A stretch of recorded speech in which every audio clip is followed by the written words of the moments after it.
Yesterday Upon the Stair, written by Pit Viper of Doom. Read for you by Gemini Wishes. Chapter 27. Sensei? Aizawa glances up. The rest of the bus is more or less empty. Each exam will take place simultaneously at different UA training facilities, so the only passengers are himself and the two students he'll be evaluating. Yaoyorozu and Todoroki should be an interesting matchup. They are both skilled fighters, but opposites in terms of skill sets.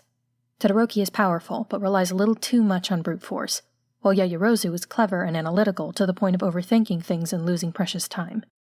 Moreover, Yaoyorozu has been hesitant to assert herself recently, and Todoroki is often slow to notice the feelings of his classmates. A team-up like this should present an interesting challenge for them both. But Yaoyorozu, for all her recent self-doubts, is speaking up now. She's twirling a pencil in her fingers, tapping it against the notepad in her lap, both of which she produced with her quirk at some point during the drive. She seems to be taking notes and drawing up ideas now. Yes, Yaoyorozu? Forgive me if I'm being, impertinent, but was it... You said the matchups were predetermined by analyzing our abilities and familiarity with one another, right? They weren't randomized? He nods. Randomization is all very well for training exercises, but this is specifically an evaluation of your abilities. We made our choices carefully. Oh. Yaoyorozu's eyes lower, and the tapping pencil increases speed. Well, maybe not carefully enough? Her eyes flicker toward Todoroki, who returns her glance before looking to Aizawa as well. Yaoyorozu, I'm sure you and Todoroki will have no trouble collaborating for this exam.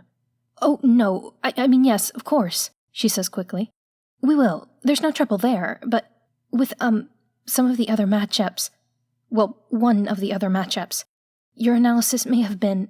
The pencil twirls right out of her hands and clatters to the floor of the bus. Todoroki bends down to retrieve it and hand it back to her. Flawed, she finishes. Aizawa blinks, takes in the worried expression that she directs towards the ground, and the subtle furrow in Todoroki's brow. He sighs. You two should be worrying more about your own exam than Midoriya's. It's just... Yaoyorozu blurts out. I know I'm only the assistant class rep, but I still know the whole class, and how they get along with each other, and Midoriya and Bakugo don't. Putting them together is it's like oil on fire. I'm aware of that, Aizawa replies. That's part of why that particular matchup was chosen. Yaoyorozu's jaw drops. What? Those two were chosen because they're on horrible terms, Aizawa explains.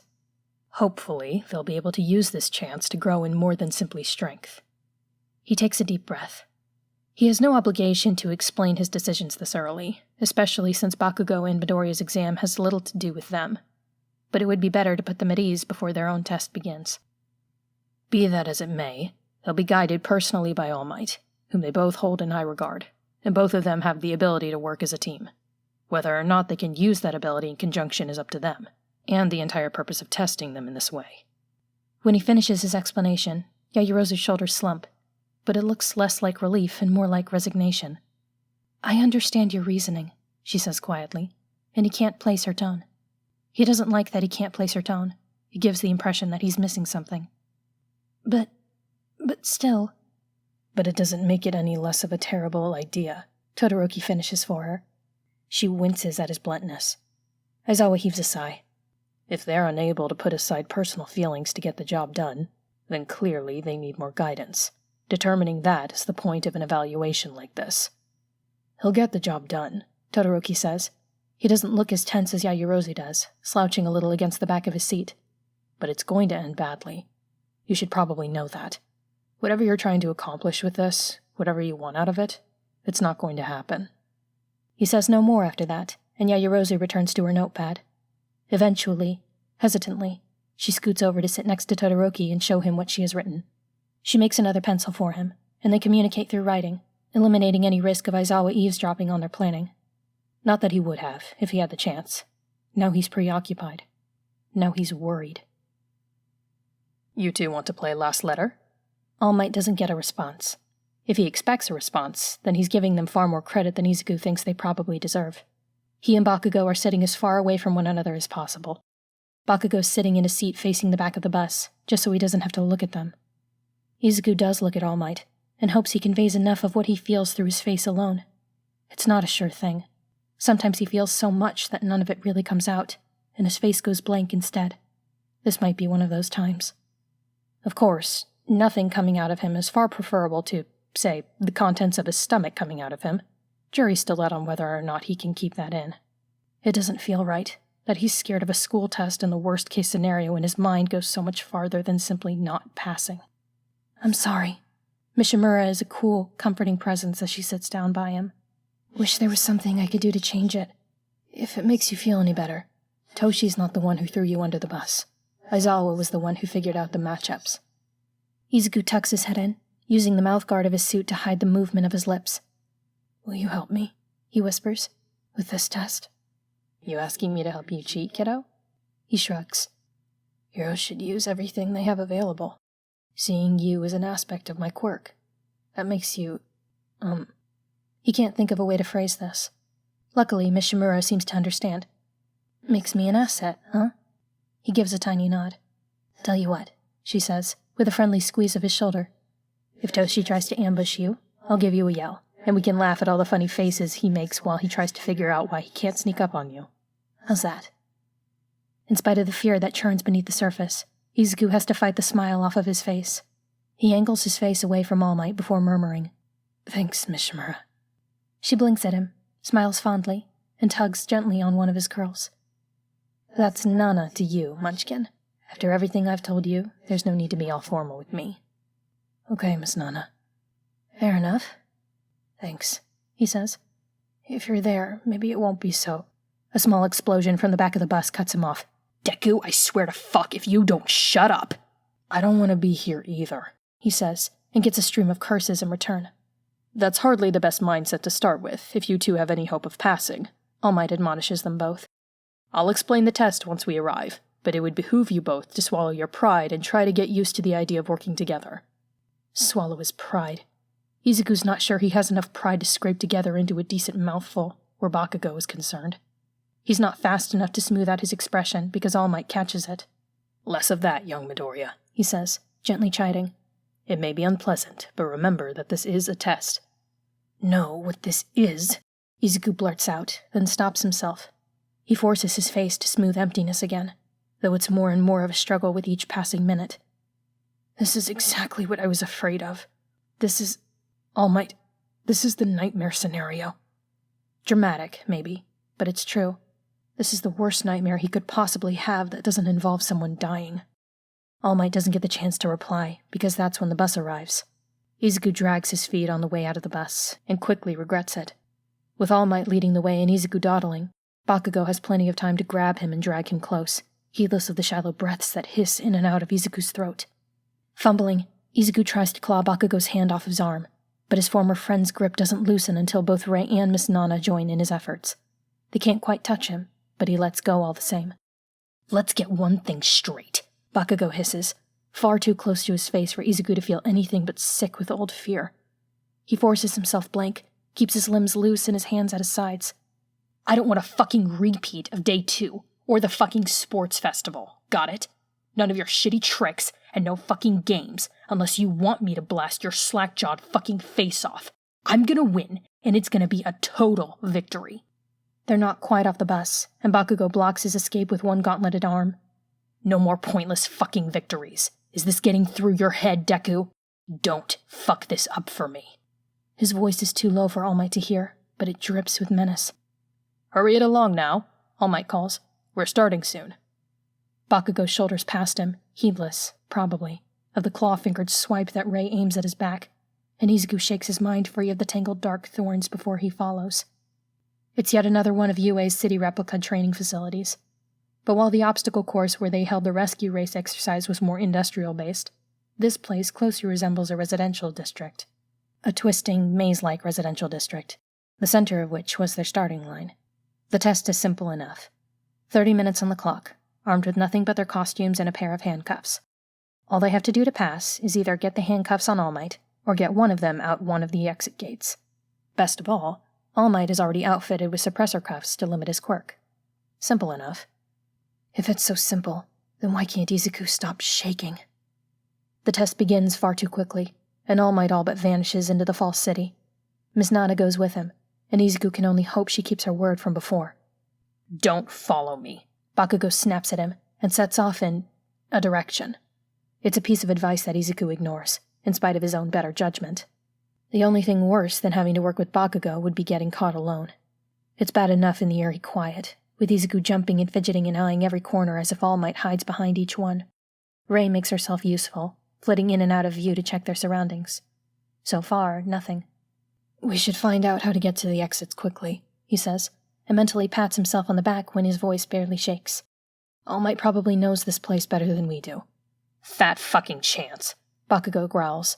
Angry red eyes settle on Izuku for a split second too long before he turns away again. I'm not planning on running like a little bitch.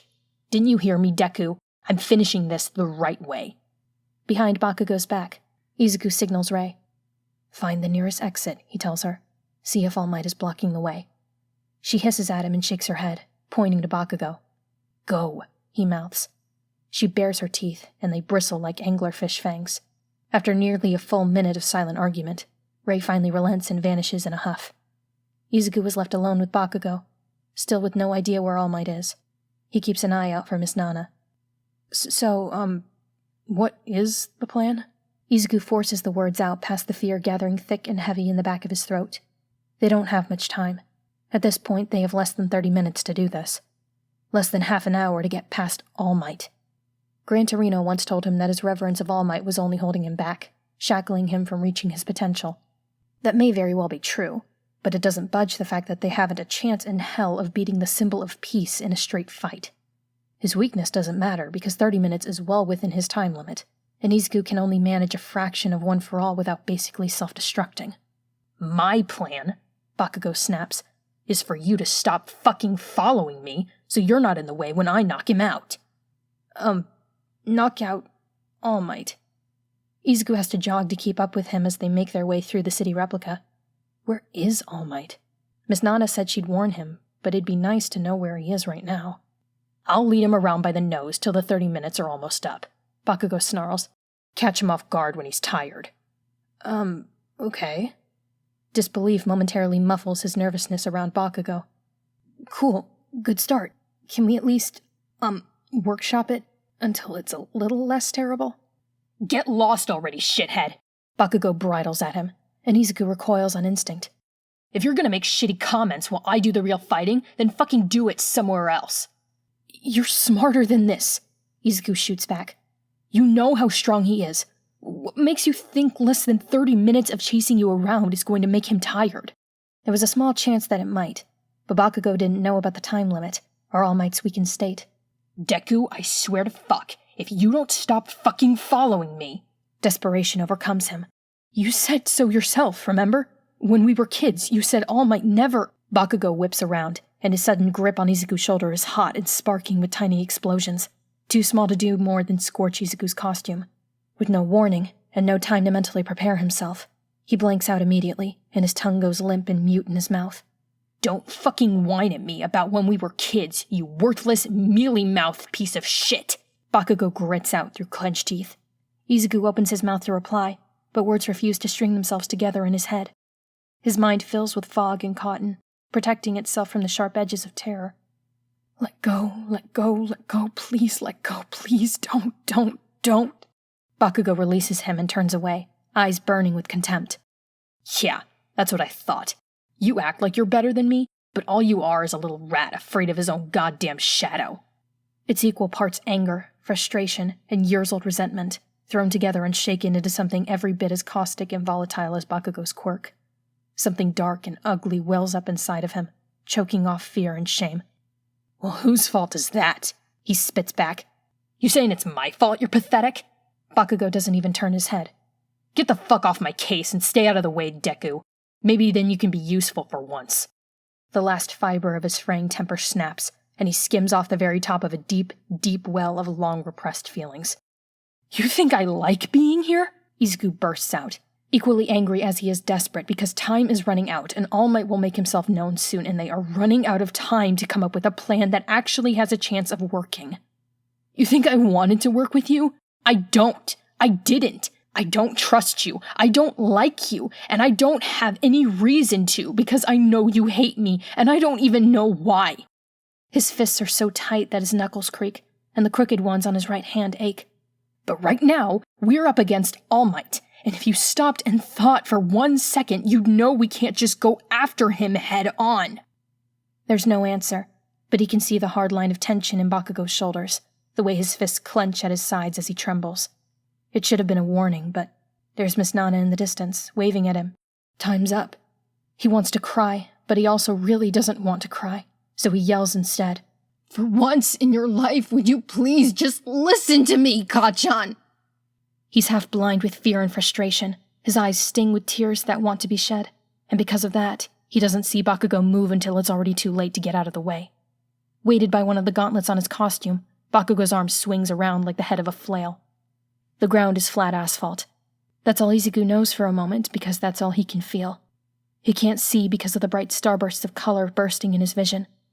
But he can taste, and he tastes the blood trickling into his mouth. Pain shoots through his face and ricochets like a bullet through the inside of his skull, throbbing in time with his heartbeat. Learn to shut your fucking mouth, Deku. Bakugo's voice sounds strange through the ringing in his ears. The spots in his vision clear away, but tears replace them and turn his view of Bakugo into a wet, wavering blur. Just sit there and cry for all I care. I don't need your shitty help. He hears the scrape of Bakugo's boots on the pavement, and then, "Heads up, kid!" Izuku blinks the tears from his eyes, and only has time to recoil and brace himself before a horizontal tornado of wind pressure rips through the testing facility. It misses them by a handful of paces, and even at that distance, Izuku feels flattened by the blast. His limbs feel heavy, as if he's wading through deep water, but he gropes and crawls his way for the nearest cover.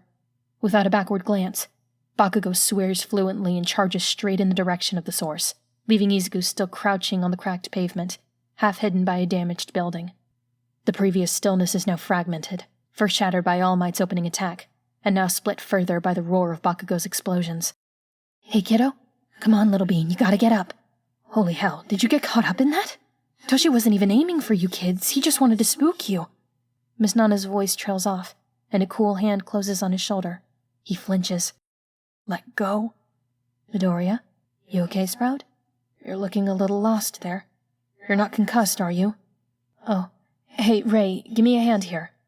Ray's familiar not voice rattles and statics by his ear.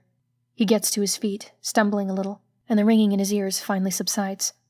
"Better put together a plan in that head of yours," Miss Nana advises. "Your partner's, well, he's getting his ass kicked pretty hard." Good. The thought is immediate and viciously satisfying, for the split second before remorse crushes it. He peers out and, yeah, Bakugo's in trouble. He's charging in again and again, fists flashing with explosive power, but All Might tosses him around effortlessly, just as Izuku knew he would. He could have told him. Did tell him. All Might's pulling punches. Izuku knows he is because if he weren't, then Bakugo would probably be dead, suppressor rings or no. But it's not by much. He needs help. The little voice that reminds him of that is so quiet now, so small, lost in the twisting pitch-black sea inside of him. He needs help. He's in trouble and alone and hurt, and maybe he's scared too. The little voice calls, and from within that sea comes an answer. So was I. "Izuku?" Miss Nana's voice cuts through the soupy fog in his head. "Clock's ticking, Sprout. If you have some kind of game plan here, then you'd better act fast." The blood stiffens as it dries, crusting over his upper lip, his mouth, his chin. He licks at it, and some of it crumbles off on his tongue. "I know," he says. "Don't worry. I'll be fast." Bakugo is relentless, or at least as relentless as a boy his size can be against Toshinori. 6 years ago, these blows would have barely tickled, but now a few of them hit a touch too close to the wound All for One gave him, and only decades of training his self-control keep him from showing that pain on his face. With a swift twist, he tosses Bakugo to the ground and casts about for his other student. Young Midoriya is nowhere to be seen, but that doesn't mean anything. He's nearby. Toshinori can sense that much. But his successor is a crafty one, and possesses a healthy respect for All Might that verges on reverence. He won't attack head-on the way Bakugo does. Or perhaps he will.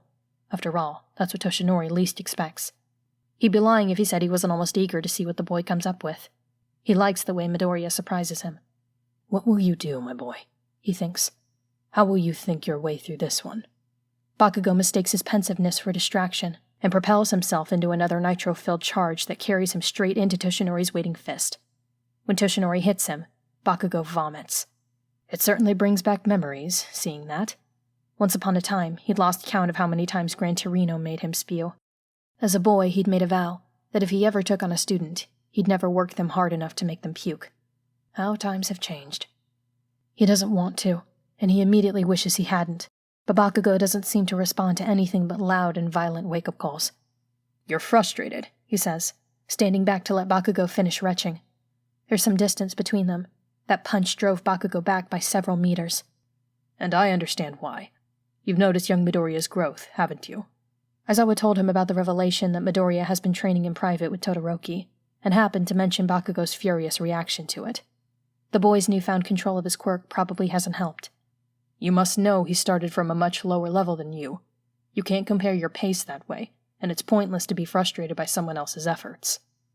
Bakugo staggers back to his feet as Toshinori closes the distance between them. He looks weary. Already he's used almost as much power against Toshinori as he did over the course of the entire sports festival. He, too, has a healthy respect for the symbol of peace, for all that he shows it in a different way. He doesn't answer. "It's such a waste," Toshinori tells him, willing him to listen, to understand. "Instead of feeling threatened by his improvement, why not focus on your own?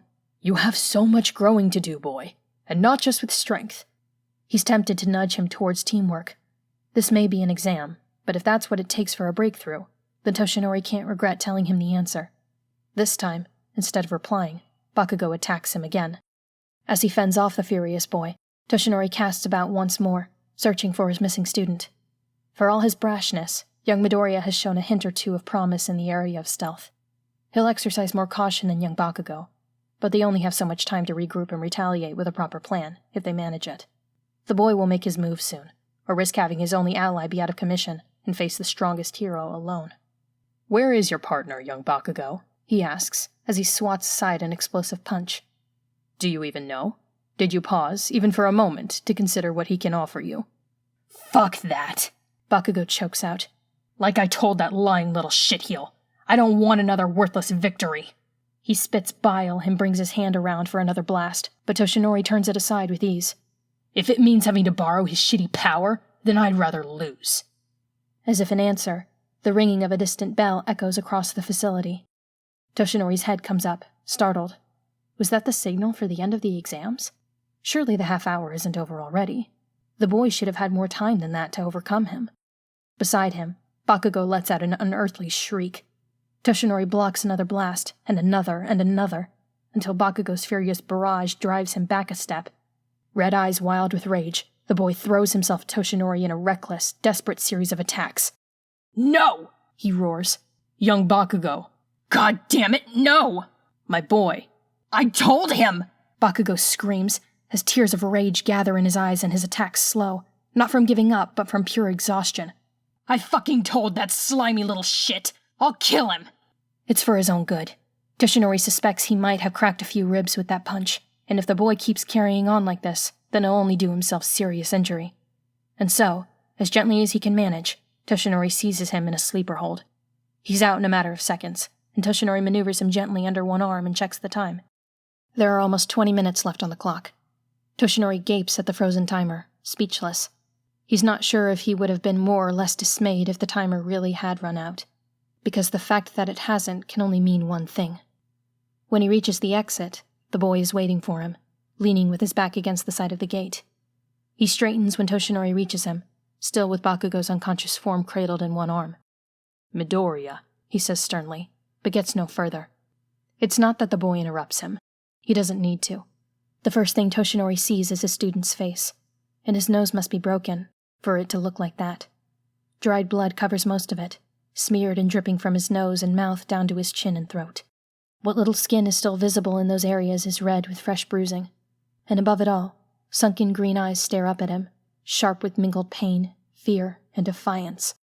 And this all begs the question, how did young Midoriya come to look like this, when All Might hasn't seen hide nor hair of him since before the exam started, and knows for a fact that his first smash attack was a warning shot intended to miss? The answer, of course, ought to be obvious. "My boy," All Might sighs. It seems you've missed the point of this test.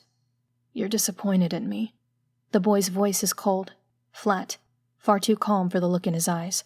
All Might doesn't answer, but he expects that the look on his face is answer enough. "Good."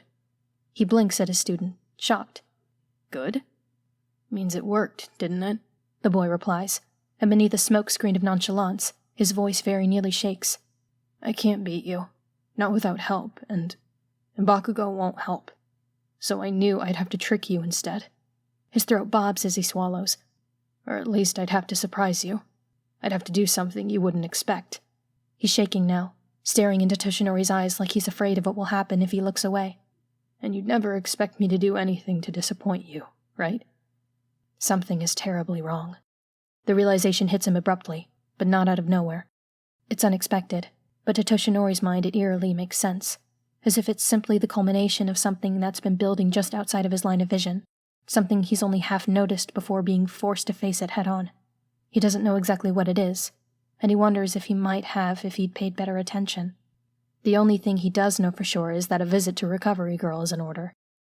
The trip is a quiet one. The shaky defiance leaves Midoriya with an abruptness that worries him, and pure exhaustion keeps Bakugo from rousing along the way. It's the exact opposite of the harrowing exercise on the second day of school. Midoriya is on his feet but tight-lipped and silent, and Bakugo is battered, exhausted, and dead to the world. He's done something wrong. The feeling sticks with him, as if multiple pairs of disapproving eyes are fixed on the back of his head. But when he turns around, no one is there. He's done something wrong, or at the very least he hasn't done something that would have been right. It doesn't go away when they finally do get to Recovery Girl's medical tent, because now there's a pair of disapproving eyes that he can actually see. "I'll see to him," she says briskly, getting Bakugo situated on one of the empty cots. "Has anyone else come in?" he asks. Midoriya hasn't looked him in the eye since meeting him at the gate. "Not yet," she replies. "You were the first to finish, though Todoroki and Yaoyorozu also completed the exam while you were on your way." A pause, and a glance to Midoriya. "They passed. No serious injuries, but they'll also be seeing me just to be safe. Should be here shortly." His time runs out abruptly, his body deflates, and heavy exhaustion settles around him like a weighted blanket. Even his costume feels heavy. Tutting quietly, Recovery Girl chivies him out of the room. "No arguments now," she orders, when he's about to open his mouth to do exactly that. "Be off with you, before the other boy wakes up." It shouldn't be so easy for such a tiny lady to buffalo him no matter what form he happens to be using. But in spite of serious misgivings, he allows himself to be shown out. At the door, her voice drops nearly to a whisper.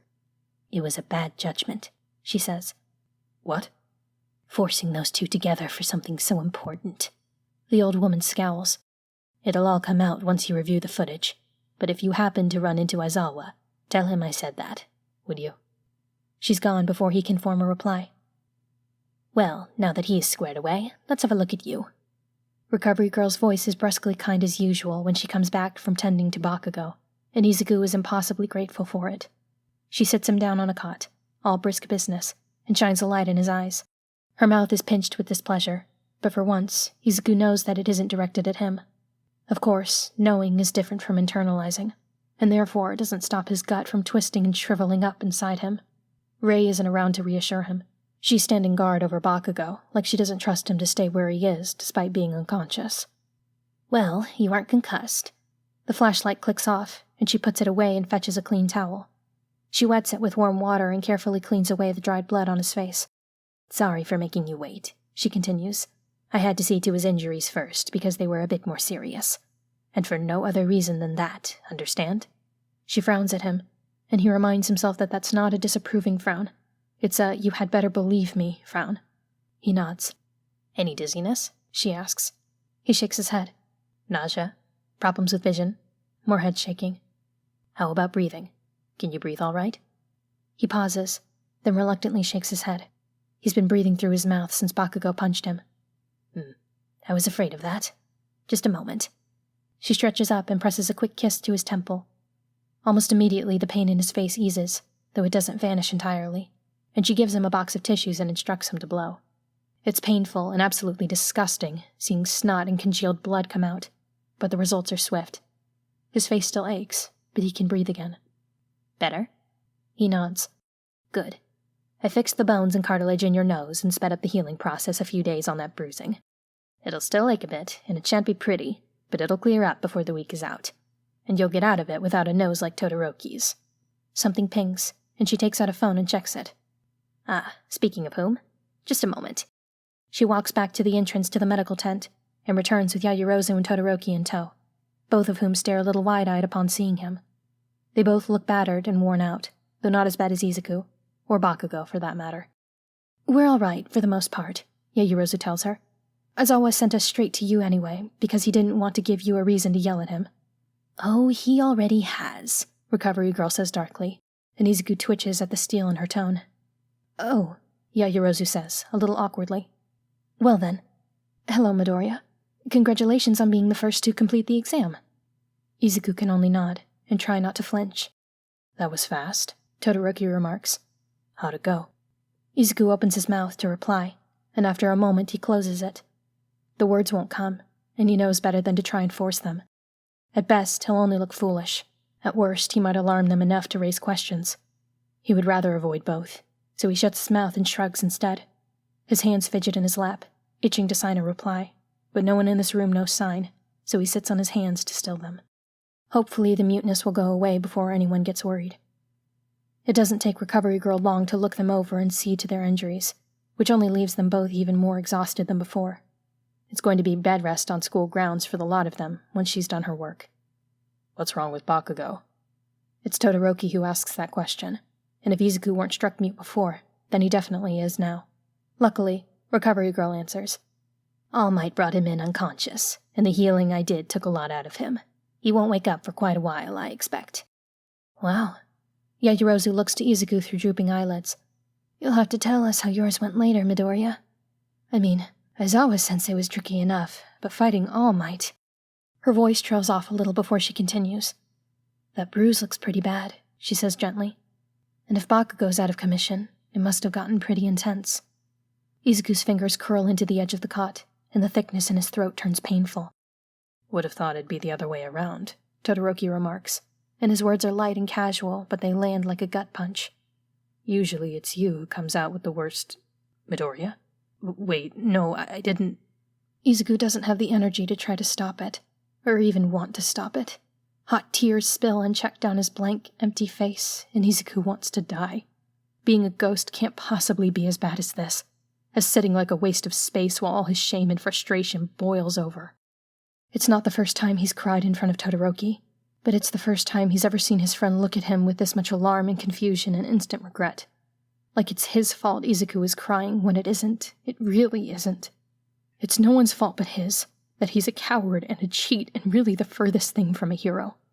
He should have learned the lesson that Aizawa-sensei and All Might were trying to teach him, but all he did was lose his temper and lash out again, and it doesn't matter why he did it, because what he did was abandon someone. See someone hurt and in trouble and needing help, and turn and walk the other way. He needed help, but nobody came. All because Bakugo had hit him, and Izuku had wanted to hit back, and that was the best way he knew how to hurt him, to spite him with another worthless victory. As his body shudders with unvoiced sobs, a hand lands awkwardly on his shoulder, too light and hesitant to be anyone but Todoroki, who isn't fluent in physical reassurance. Izuku wishes he could feel like he deserved it.